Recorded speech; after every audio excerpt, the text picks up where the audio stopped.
गिरीश जी, मैं एक सवाल आपके साथ जोड़ दूं और उसके बाद अपने अपनी बात भी कह लीजिएगा। 5 राज्यों में विधानसभा चुनाव होते हैं, कांग्रेस की क्या स्थितियां रहती हैं वो सबके सामने जाहिर थी। फिर लोकसभा चुनाव 2014 आते हैं और उसके बाद ये दलीलें देना कि अपनी चीजों को या हमने जो कार्य किए हैं वो लोगों तक नहीं पहुंच पाए हैं, इसे आप कितना तर्कसंगत मानते हैं? ये बिल्कुल गलत बात है। पहली बात, अगर आप ये कहते हैं कि हम मार्केट नहीं कर पाए, तो पहले तो आपकी गलती वही है कि आप मार्केट को नहीं कर पाए।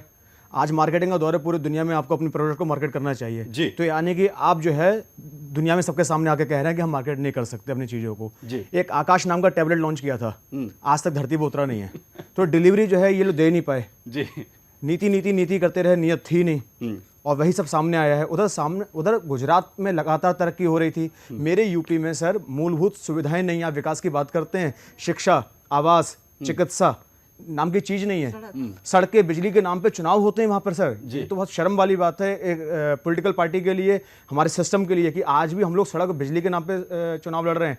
और कितनी अजीब सी बात है कि अमेठी, रायबरेली जैसे 60 साल के बाद आज देखिए, आज सड़कें नहीं है सर, बिजली नहीं है। आप दिग्विजय सिंह को याद कीजिए, कपिल सिब्बल को याद कीजिए, मनीष तिवारी को याद कीजिए, जब वो टीवी पर आते थे तो जो एरोगेंट उनका चेहरे पे होता था, ये जवाब है। मैं गिरीश जी से सवाल पूछ रहा था। गिरीश जी, जो स्थितियां बन रही हैं क्या दिखा रही हैं कि कांग्रेस की जो राजनीति जिसे लेकर अब तक आगे बढ़ा गया था वो हाशिए पर गई है?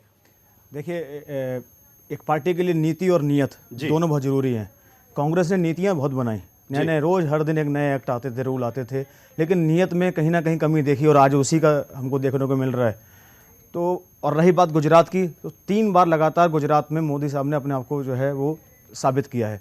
मैं गुजरात 3 महीने रहकर आया, मैंने वहाँ पे उनका काम करने का तरीका देखा। ऐसी योजनाएं वहाँ पर हैं, एक काचा घर पाका करके योजना है।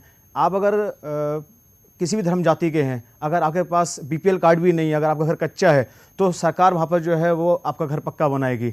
वहाँ 24 घंटे लाइट आती है, जबकि यूपी के अंदर हर जिले के अंदर नदी बहती है और तब भी हम जो है बिजली पैदा नहीं कर पा रहे हैं। लेकिन गुजरात में उन्होंने बिजली वैकल्पिक व्यवस्थाएं वहां पे जो है की है। एक छोटा सा कमेंट में गिरीश जी से भी जरूर यहां पर चाहूंगा। जो स्थितियां हैं उसमें यह कहा गया कि नरेंद्र मोदी से युवा जुड़ा है, राहुल गांधी युवा क्यों दिखाई नहीं दिया युवा को?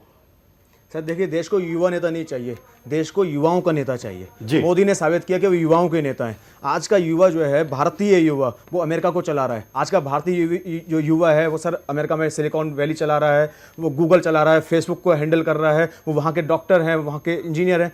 यहाँ क्यों नहीं कर पा रहे हैं? उनकी काबिलियत को मौका नहीं मिला, उनको लगा मोदी साहब दे सकते। बिल्कुल, आज युवाओं को फिलहाल युवा नेता नहीं चाहिए, युवाओं का नेता चाहिए। यह काफी महत्वपूर्ण बात यहां पर गिरीश साहब ने कही। बहरहाल, आप सभी मेहमानों का हमारे साथ इस चर्चा में जुड़ने के लिए बहुत बहुत शुक्रिया। तो इस खास पेशकश में इतना ही। बाकी खबरों के लिए देखते रहिए सुदर्शन न्यूज। जय हिंद।